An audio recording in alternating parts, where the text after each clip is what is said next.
Hello, everybody. Welcome to Intermediate Accounting 17th edition video solution walkthrough. This is Kiso, Weingan, and Warfield. The textbook authors, Don Kiso, Jerry Weingan, and Terry Warfield. This is problem 7-10. The question used in this presentation is copyright 2019 by John Wiley and Sons. All rights are reserved. This is for educational purposes only. The video may not be distributed or redistributed without the express permission of Wiley. This solution presentation is copyright 2019 to 2021 by Bennett Tchaikovsky. All rights are reserved. The opinions contained within this presentation are those of Bennett Tchaikovsky and not the authors of the textbook or Wiley. This is also not meant to be any type of legal or accounting advice. So this is, you all want to become CPAs, or there's no other reason why you would be taking this class. So let's go and have some fun. Okay, so when we're looking at this question, problem 710, and I want to thank one of my current students who is on her way to becoming a CPA, Ingrid. She asked me a great question yesterday during office hours, and this is my second take of this video, so it tells you how challenging this one question is. So, sale and company. So this is about when we're looking at accounts receivable. There's going to be, when we're looking at basically at corporate finance. So over here, we've got accounts receivable. We've got $150,000. Okay, so sale and company has 150 grand. Now, when you have assets like accounts receivable or inventory, what's the problem? They're not cash. We have to pay our vendors. We have to pay people, we have to pay our employees. So oftentimes, if I have receivables that I know that are going to be collected, what I'm going to do is I'm going to either be going to a bank to get a line of credit or to go through and to be able to borrow against those amounts, or I'm going to factor or sell the receivables. So over here, when we're looking at this, this is just really a way of going through and doing financing. So let's take a look at this particular question. Now, the first thing that we need to kind of figure out is that, is this a sale of accounts receivable or a factor, or is this going to be just a bank financing transaction? So let's go through and take a look at a couple different resources. So for the FASB, and this is coming from the Wiley Plus, basically this is coming from the textbook. By the way, I generally am not a huge fan of textbooks. This is one, though, that I really think that if you are going to become a CPA, if this is what you want to do, it's going to be worth the time to study that textbook. So the FASB concluded that a sale occurs only if the seller surrenders control of the receivables to the buyer. And the following three conditions must be met in order for it to become a sale, meaning that's going to be a factor. So the transferred asset has been isolated from the transferor. The transferees have obtained the right to pledge or exchange either the transferred assets or interest in the assets. The transfer does not mean effective control over the transferred assets. So when we look at this over here for sale and company, the only thing that the finance that really is what's happening here is that the bank is really just collecting them.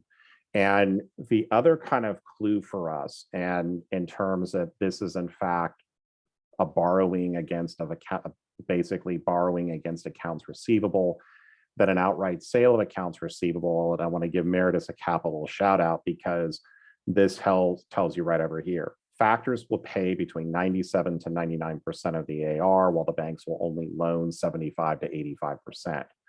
So right over here, when you look at this, this is basically what happens where banks will basically loan against a certain percentage of your accounts receivable of your inventory. So at that, essentially, this factor here, kind of when you see factors can take on the responsibility of collecting payments on the invoices, bank leave that responsibility to you.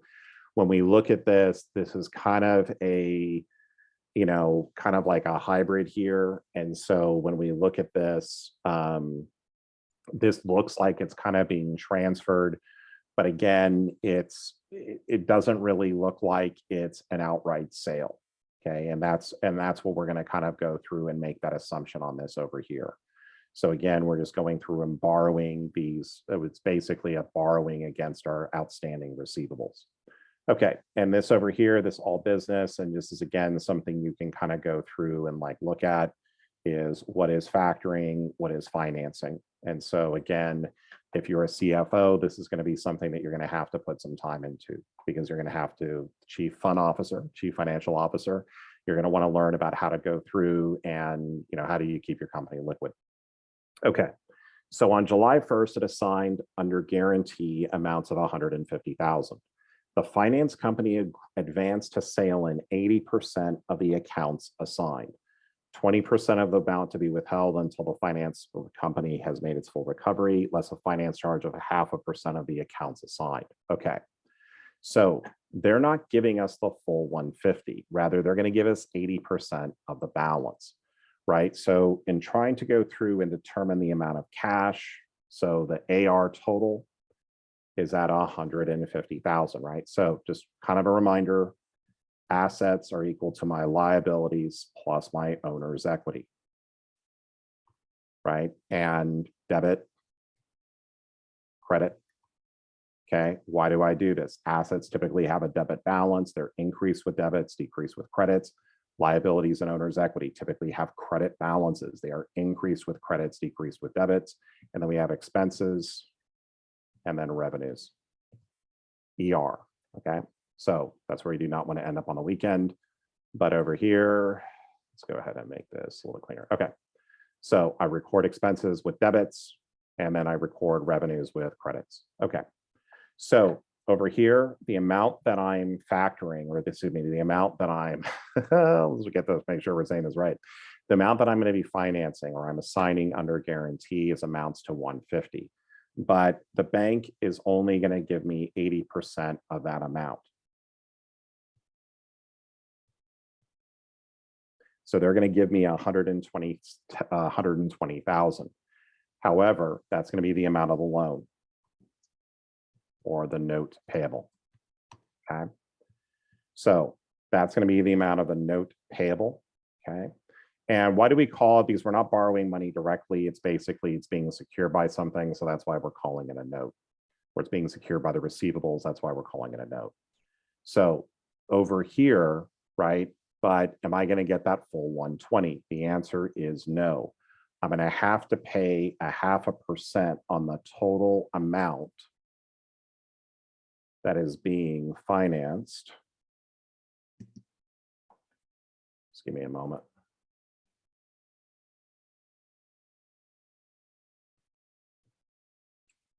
So this is going to be 150,000, which is the total. Okay. The total accounts assigned.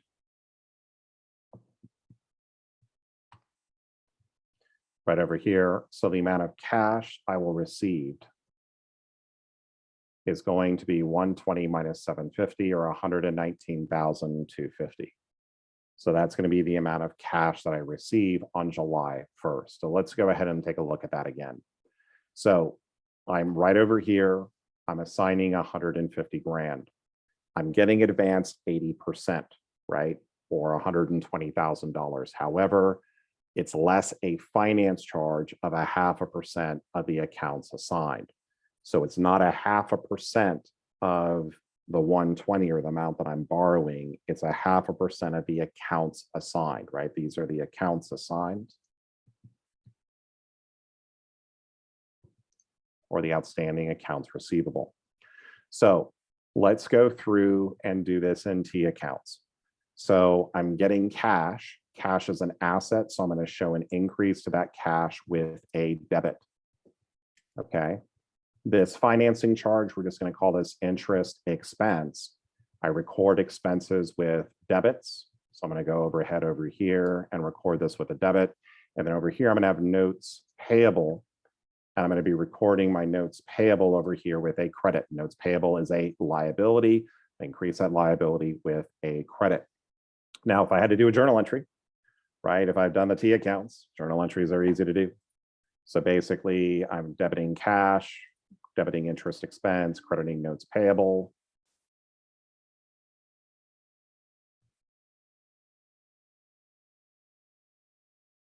And over here,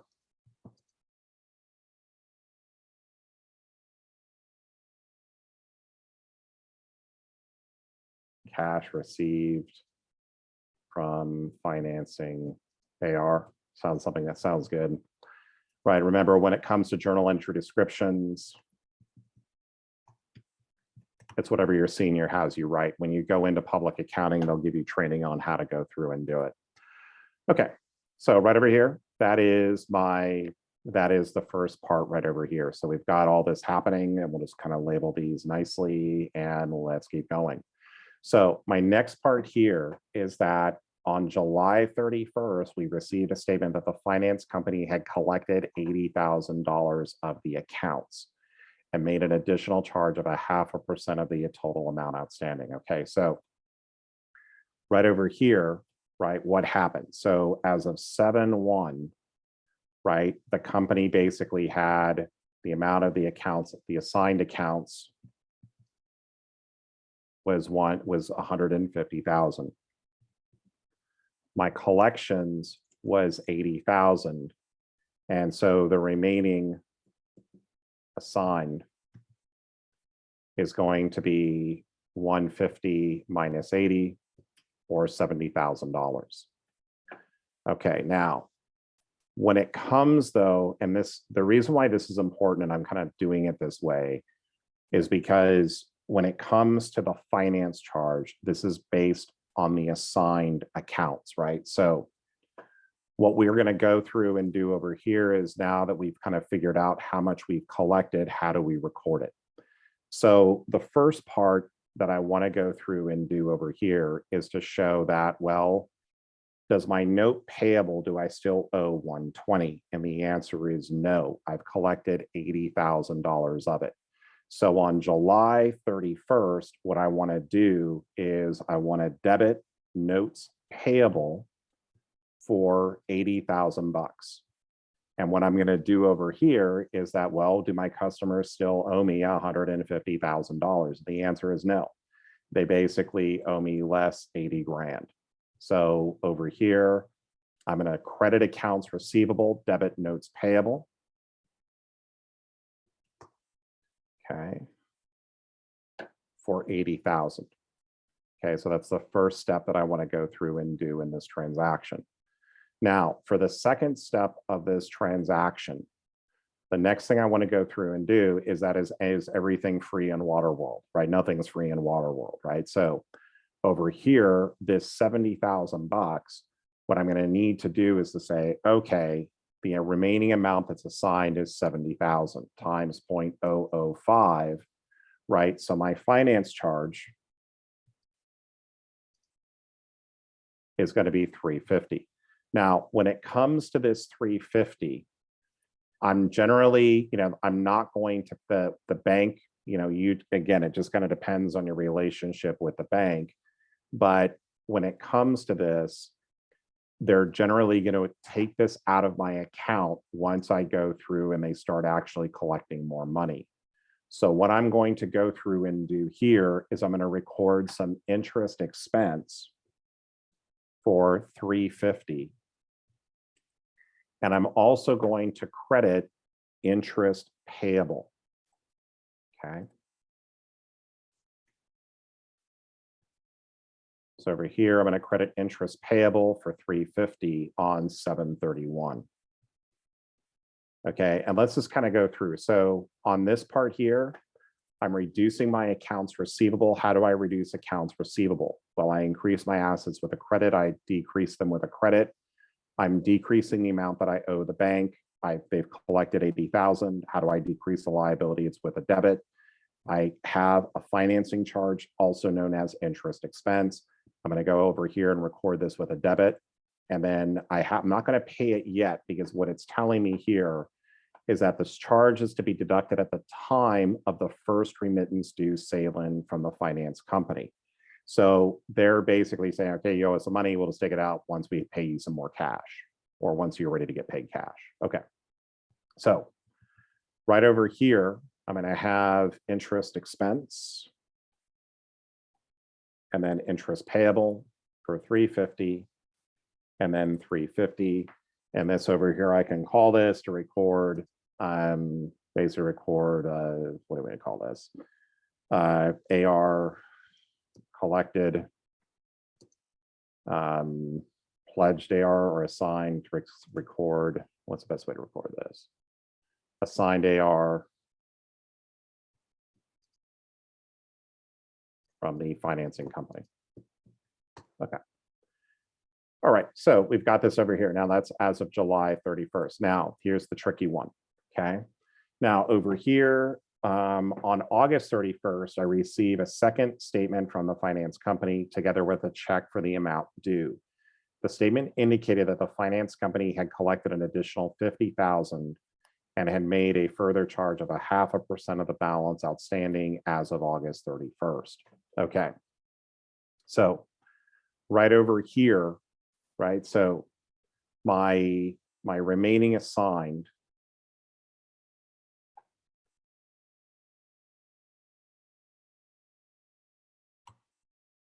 is 70,000, right? So my beginning assigned amount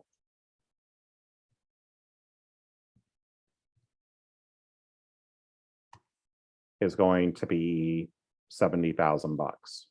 Okay. Now I went through over here and I collected 50,000 bucks. Okay.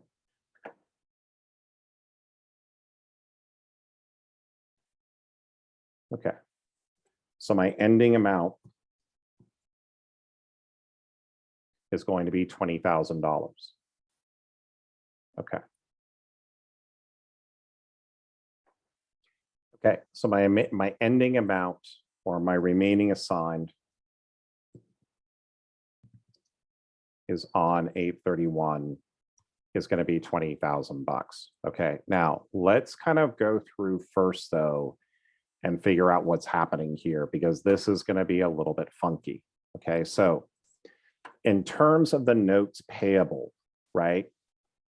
After July 31st, how much was owed to me, right? Well, I had over here, I had 80,000 of debits, 120,000 of credits. I subtract the smaller from the larger balance and I get 40 grand, right? So as of right now, I'm kind of, and with collecting 50,000 bucks, I'm kind of now, if I debited notes, so I know that I'm going to have to, let's do the easy part first. I know I have to credit accounts receivable basically for 50 grand, right? My customers paid 50,000 bucks, so I no longer am going to get 150. However, what I did in the last month is I went ahead and debited notes payable for the full amount of this 80. But here, if I debited notes payable for 50, the problem I would have is I would have a debit balance and a liability, which I know is not correct. But essentially now what's happened is I've essentially gone through and I've done an earnout, right? So I'm going to go ahead over here. And if I look at this in terms of notes payable, right? It started out at 120,000 on July 1st. Over here, it was, I collected 80, right? So my ending on July 31st was over here. And now with my notes payable, I'm going to go ahead and debit this for 40,000 bucks, right? This is going to be my part of my 8/31 entry. Okay, so now I have a zero balance, right? But what happens at this point? Well, at this point in time, the company is going to start going through and paying me cash, less whatever kind of finances charge I might have. So preliminarily, right, how much does the bank owe me? How much is the bank going to owe me, right? So cash owed, right? It's basically going to be 10,000 bucks, right? Or 50,000 minus 40,000, 50,000 collected, minus the 40,000 remaining note payable due. Okay, so the cash that's owed to me is 10,000 bucks, right? They went over, we can never take the note payable, take that into debit land, cannot do that. So what we're gonna go ahead and do over here is we're gonna be showing that this amount of cash owed is gonna be 10,000 bucks. Okay, So are they going to pay me the full amount of the 10,000? No, right? How much are they actually going to go through and pay me?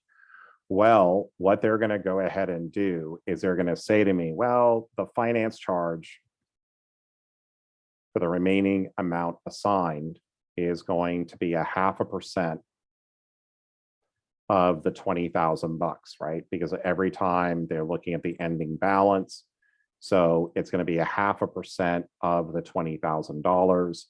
And so how much the amount of my, so this is going to be my interest expense on 8/31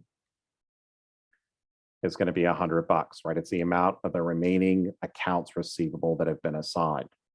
So what I now need to do though is, well, am I going to get this full amount of the cash? Well, no, it's going to be less 8/31 finance charge. So over here, I'm going to deduct this $100, and it's also going to be less the interest payable. Okay, so it's going to be less this interest payable amount as well, or the 7/31 finance charge.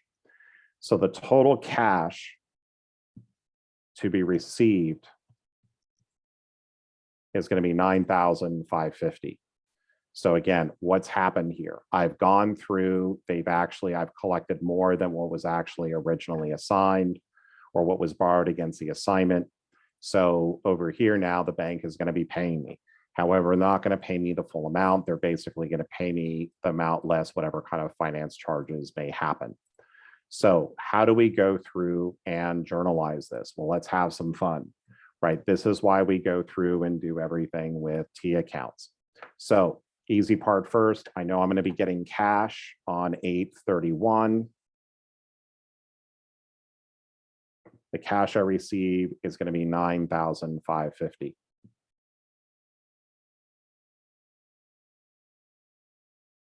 Okay. I also know that I'm going to have interest expense of $100, and this was basically for the current month. I also know that I have to now pay off this interest payable that was accrued in July. So to go through and to decrease the liability, I'm going to go ahead and debit that amount. So I'm going to debit interest payable for $350. Okay, and I also have to do two other things too. I also have to debit notes payable, right? Because we have to go through and record that coming down.